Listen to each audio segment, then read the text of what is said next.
Hello students, जैसे कि आप देख रहे हो आज हम लेके आए हैं some important rules and theorems. अपनी स्क्रीन पर आप देखिए, इस स्क्रीन पर some important rules of theorem है सर्कल की। तो इनमें सबसे पहले आता है, जैसे कि इस फिगर में दिखाया गया है, इस फिगर को देखिए ध्यान से, कि अगर ये OM है, कि ये कोई कोड है, नीचे वाली दी गई है, इस कोड में अगर सेंटर से परपेंडिकुलर डाला जाए, OM अगर परपेंडिकुलर डाला गया है तो ये इस कोड को बाइसेक्ट कर देगा। तो ये रूल है, अगर यहाँ से O से M तक हम परपेंडिकुलर डालें इस कोड के ऊपर जो नीचे दी गई है, तो ये परपेंडिकुलर जो है ये इस कोड को बाइसेक्ट करेगा।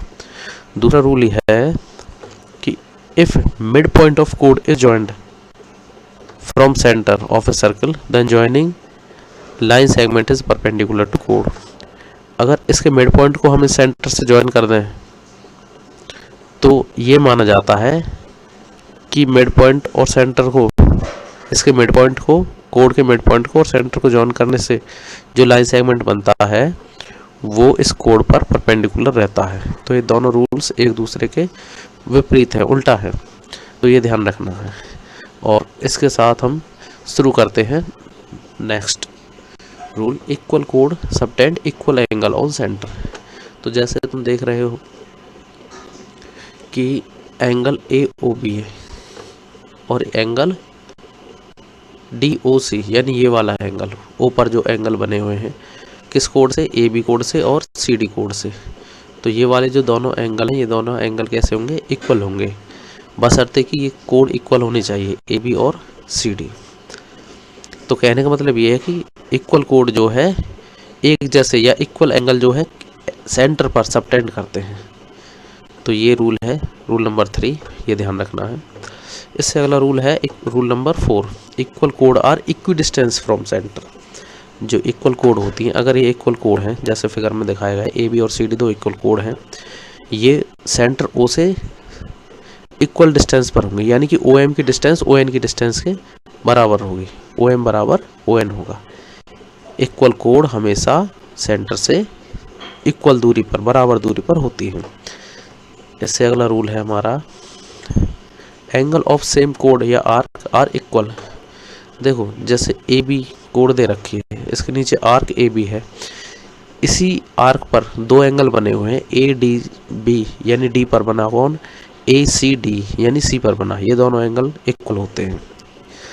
तो ये रूल हमें बताता है कि अगर इक्वल एक ही आर्क पर अगर दो एंगल ऊपर तक बने हैं इसकी सरकमफेरेंस को छूते हुए सर्कल की, तो ये दोनों एंगल आपस में कैसे होते हैं, इक्वल होते हैं, बशर्ते कि ये दोनों एक ही आर्क पर बने हुए दोनों एंगल। और दो क्या और भी ज़्यादा एंगल हो सकते हैं जो कि सरकमफेरेंस तक होकर होते हुए जाकर B को ज्वाइन करते हैं। तो इस तरह से कितने भी एंगल बन सकते हैं इसमें, तो ये सब कैसे होंगे, इक्वल होंगे। तो हमारा रूल नंबर 5 है, एंगल्स ऑफ सेम कोड या आर्क इक्वल। अगला है angle in semi circle is right angle. देखो AB हमारे एक डायमीटर है और ऊपर वाला हिस्सा और नीचे वाला हिस्सा हमारे सेमी सर्कल बन गए। तो सेमी सर्कल में इस तरह से जो एंगल बनता है, एक ट्रायंगल की एक साइड को तो डायमीटर को ले लेते हैं और जो इसका एक वर्टिसेस है ये सरकमफेरेंस को टच करता है ट्रायंगल का, और जहाँ सरकमफेरेंस को ये वर्टिसेस टच करेगा तो यहाँ पर हमेशा क्या बनता है, राइट एंगल बनता है। तो इसी को कहते हैं, इसी के ऊपर ये रूल बना है कि angle in semi circle is right angle. हमेशा जो ऊपर वाला एंगल होता है वो 90 डिग्री का होता है, राइट एंगल होता है। तो AB इज ए डायमीटर और ADB और ACB are angles in semicircle, so are ये इक्वल भी होंगे और ये राइट एंगल भी होंगे, ध्यान रखना है, राइट एंगल होते हैं। ADB और ACD क्या होंगे, राइट एंगल होंगे। और अगले रूल है, angle subtended at centre is double from the angle subtended at other part of circle.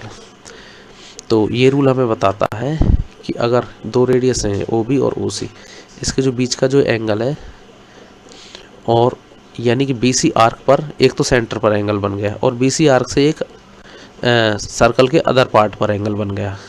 तो हमेशा सेंटर पर बना एंगल अदर पार्ट पर बने एंगल से डबल होता है।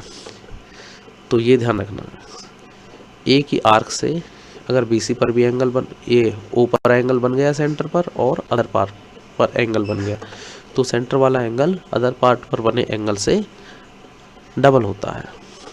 और रूल नंबर 8 हमें बताता है कि साइक्लिक क्वाड्रिलेटरल, जो साइक्लिक क्वाड्रिलेटरल होता है ऐसा क्वाड्रिलेटरल जिसके जो चारों जो पॉइंट होते हैं, क्वाड्रिलेटरल के 4 वर्टिसेस होते हैं, इसके जो चारों पॉइंट एक सर्कल पर लाई करते हैं और सर्कल पर लाई करने के साथ साथ ही इसके जो 4 एंगल होते हैं वो 4 एंगल इस तरह से होते हैं कि इनके अपोजिट एंगल का सम हमेशा ही 180 डिग्री होता है।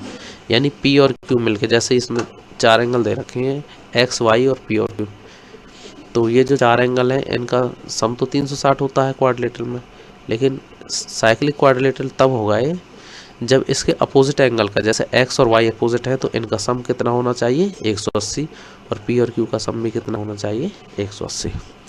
अगला रूल है a tangent is a straight line that touches the circumference of a circle at only one point, the angle between a tangent and radius is 90 degree. देखो ये 10th क्लास में सबसे हमारी थ्योरम है स्टार्टिंग में ही कि एक टेंजेंट जो होती है हमेशा रेडियस पर परपेंडिकुलर होती है और टेंजेंट जो है सर्कल को एक ही पॉइंट पर टच करके जाती है। जैसे OM एक रेडियस है और AB एक टेंजेंट है, तो OM हमेशा रेडियस, ये टेंजेंट है AB OM पर हमेशा क्या होगी, परपेंडिकुलर होगी। और 10th है only 2 equal tangent can be drawn from outer point of circle to circle. एक बाहर वाले पॉइंट से किसी सर्कल पर 2 इक्वल टेंजेंट खींची जा सकती हैं, केवल 2 ही खींची जा सकती हैं, 2 से ज़्यादा टेंजेंट्स नहीं होंगी। और हमेशा जो ये रेडियस है OA और OB, ये यहाँ पर A और B पॉइंट पर क्या बनाएंगे, राइट एंगल बनाते हैं। तो ये इम्पोर्टेंट थ्योरम है क्लास 10th की। आगे है the angle between a tangent and कोड is equal to the angle in alternate segment, that is known as alternate segment theorem. देखो अगर एक ट्रायंगल इस तरह से है और नीचे एक हमारी कोई टेंजेंट टच करके एक वर्टिसेस को जा रही है, तो इस तरह से 2 सेगमेंट बन जाते हैं। तो ये वाला जो एंगल होता है BAC स्मॉल जो सेगमेंट का है, वो बड़े सेगमेंट के इस लाइन से दूसरी वाली लाइन के इस एंगल के हमेशा इक्वल रहता है। तो इनको इस तरह से बने हुए एंगल्स को हम कहते हैं एंगल्स इन अल्टरनेट सेगमेंट, और इस थ्योरम को कहते हैं अल्टरनेट सेगमेंट थ्योरम। तो ये कुछ इंपॉर्टेंट थ्योरम एंड रूल्स हैं सर्कल्स के बारे में, और आशा है कि ये नॉलेज आपके लिए उपयोगी साबित होगी।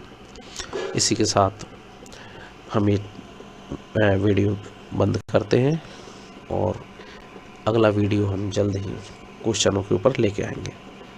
तब तक के लिए बाय बाय, धन्यवाद।